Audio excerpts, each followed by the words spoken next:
குறைந்தபட்சம் திருப்பரங்குன்றத்துல ஒரு நிலைப்பாடு எடுக்க முடியல. பல்வேறு விஷயங்கள்ல ஒரு நிலைப்பாடு எடுக்க முடியல. இப்ப இந்த அரசு ஊழியர்கள் போராட்டம் பண்ணாங்க. எதனா ஒரு நிலைப்பாடு சொன்னாரா? பாட்டிலுக்கு 10 ரூபான்னு பாட்டு பாடுறாருல. டாஸ்மாக் என்ன பண்ண போறாரு? அவர் அவரே நடத்துவாரா? இல்ல தனியாருக்கு விடுவாரா? இல்ல பாண்டிச்சேரி மாதிரி பண்ண போறாரா? உங்களுக்கு பிடிச்ச சப்ஜெக்ட் தானே 10 ரூபாய் பாட்டிலு. உங்களுக்கு பிடிக்கும்னு எனக்கு தெரியும். ஏன் அதை பத்தி பேசுங்களா? இல்ல அதை பத்தி ஒரு தேர்தல் அறிக்கையில சொல்லுவோம். எதுக்கு சாமி? நாங்கன்னா கொஸ்டின் பேப்பர் எழுத போறோமா?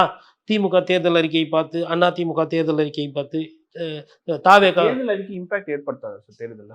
முன்னாடி சொல்லி பிரச்சாரம் பண்ணுங்க. ஏன் இப்போ எடப்பாடி பழனிசாமி சொன்னாரு, செவிலியர்கள் போராட்டம் வேணாம், அதிமுக பீரியட் நாங்கள் டெம்பரரியா போட்டோம், அவங்களுக்கு வேலை கொடுக்கக்கூடாது, ஸ்டாலின் அவர்கள் நிறுத்தி வச்சுக்கிறாரு, நாங்கள் ஆட்சிக்கு வந்தோடனே செவிலியர்லாம் பணி நிரந்தரம் பண்ணப்படும் சொன்னார்ல. எதுக்கு சொல்றாரு? நிலைப்பாடு எடுக்க முடியுது. கடந்த காலத்துல அவங்க தேர்தல் அறிக்கையை நிறைவேற்றினாங்களான்ற ஒரு கேள்வி இருக்குல்ல, அந்த அடிப்படையில தாவேகா நான் சொல்யூஷனாவே கொடுக்குறேன் அப்படின்னு சொல்றாங்களா சார்? சொல்லாதீங்க, பேசிடுங்க, கொடுத்துருங்கன்ற. நானு சொல்யூஷனோட அதுக்குன்னு ஒரு டீம் உருவாக்கி இருக்காங்க. எப்ப பரந்தூர்ல போராட்டம் பண்றேன்னு சொன்னாரு இல்ல, மக்களை திரட்டி எப்ப பண்ண போறாரு? இன்னும் 1.5 மாசம் 2 மாசத்துல மாடல் கோட் ஆஃப் கண்டக்ட் வந்துச்சுன்னா வசதியா போயிடும்.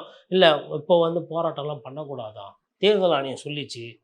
அப்போ 2 மாசத்துல நீங்க பண்ணலன்னா பட்டணாம நான் புரிஞ்சுக்கிட்டா, அப்போ சும்மா பேசுறது உளலாகி டயலாக் பரந்தூர் விவசாயிக்கு.